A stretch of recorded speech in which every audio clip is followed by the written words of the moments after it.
All right, so I got an email today about a guy that said he had really been working the appendix draw stuff, and he'd gotten his appendix draw from 1.5 down to 1 second. Everything's going great. He had one question, and that is, now that he is relaxing his shoulders and not putting his shoulder into his ear to go for the draw, it's creating this really harsh wrist angle. So if we don't put our shoulder in our ear, the angle of the wrist gets greater as we try to come up out of the holster. So he was saying, what should I do? You know, what can I do to combat that? And basically what I like to tell people to do is let your elbows flare out a little bit, okay? I don't know where or who or what, or somebody along the lines has told people to keep their elbows tucked in tight to their body, and maybe because, yeah, I guess if you're here and then the most efficient possible way to get the pistol out of the holster is to barely move it all and get it out and come out and in there, right? That would be pure efficiency. Moving our limbs as 100% efficient as possible, but we all know that sometimes we need a 90% efficiency, and then we need just fluidity and speed and whatever the hell you need to do to get that next little bit or next tenth. Sometimes you just got to do it. So let's say forget about trying to tuck your elbows in and shit. Just leave your elbows pick up. I got to get my arms clear up here anyway. So why not just let the whole things pick up? The big thing where we don't want to put our shoulder in our ear and lean over doing all this stuff, the reason we don't want to do that is, one, it is super inefficient, but two, the biggest reason I think is because we want to keep our head on line. If we start doing this, my head just moved, okay? And then somebody might say, oh, well, what happens when you're moving and drawing? I want my head to be stationary on line in relation to my body. So I don't walk around like this, right? Now, unless I'm boxing, I don't need head movement. I want to keep my head still in relation to my body. It's easier than you think. Trust me, lots of people do it when they don't want to, and that's how they get smacked in the face in a fight or a boxing match. So your head will stay on line. Just move and draw. It's fine, right?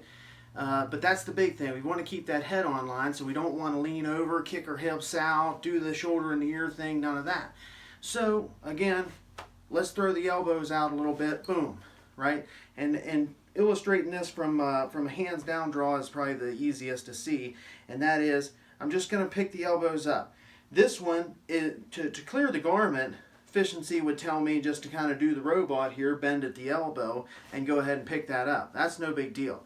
But my elbows are going to go out in front of my body just a little bit to clear some space, get things a little bit more cleaned up and clear away from my body.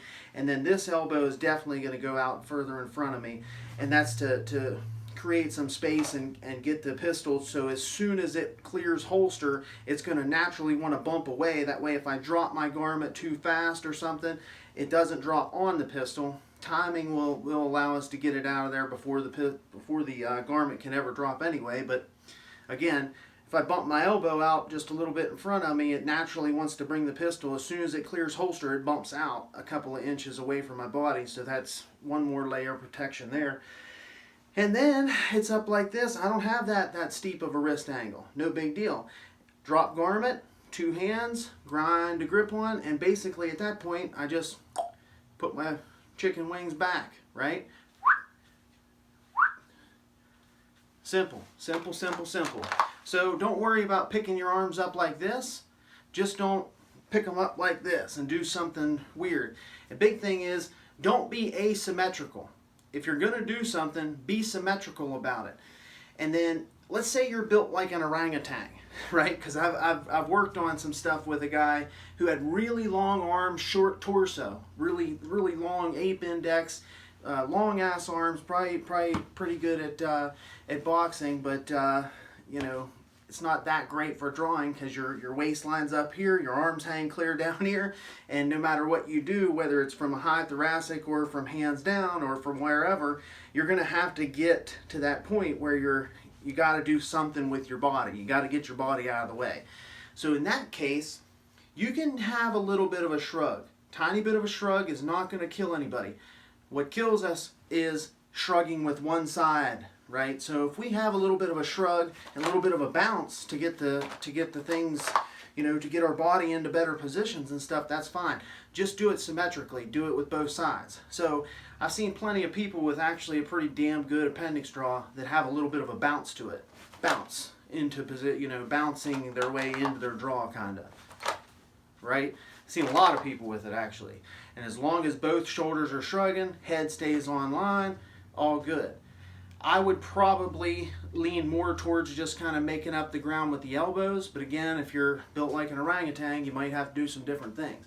Think about it. Try her out.